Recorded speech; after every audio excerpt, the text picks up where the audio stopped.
I would give very high marks. I think, we are worthy of winning the Miss Constitution, Miss World Constitution, sash and crown and tiara. One thing that people are beginning to really get to know is the preamble, because during for example, during the CAA protests, a lot of people were reading the preamble out in public places and were on social media and so on. I've heard of some police officers putting copies of the preamble in English and Hindi in their police station walls, things like that. The preamble is getting known. But is there anyone other than professional lawyers who knows the entire Constitution and all the 103 amendments? I'm not sure that's really the case with the average citizen of India, and nor should we expect it to be. We already have one of the longest constitutions in the world. It would be unreasonable to expect people to know it inside out. What they should know, however, is that there is a constitution. It guarantees our democracy, our human rights, and that if there is an issue where you feel a sense of being aggrieved, you can turn to lawyers and say that surely this is not permitted under our constitution, and you may well be right. Right.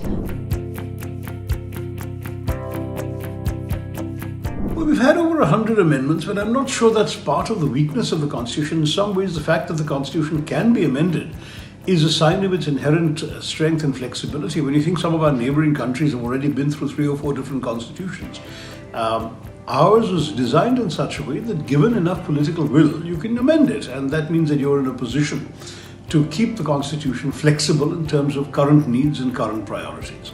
So I don't see this as a weakness yet.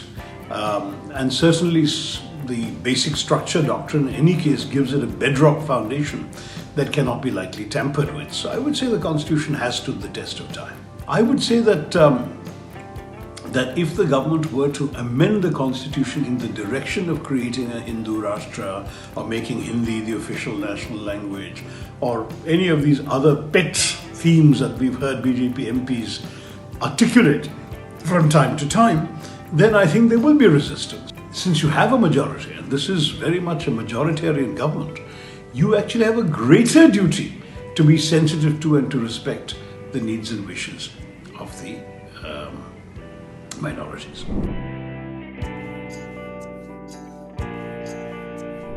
I would give very high marks. I think, we are worthy of winning the Miss Constitution, Miss World Constitution, sash and crown and tiara.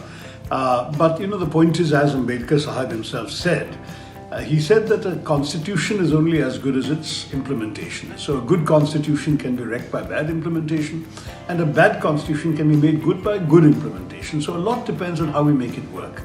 And there have been ups and downs, and certainly in recent years we have the real impression that much of the spirit of the constitution has been given the let go.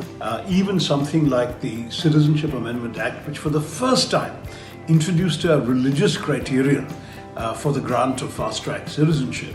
It drives a coach and horses through the entire concept of a constitution where your religion, your caste, your language, your region are not supposed to matter in terms of your rights as a citizen. So all of these things, to my mind, are troubling.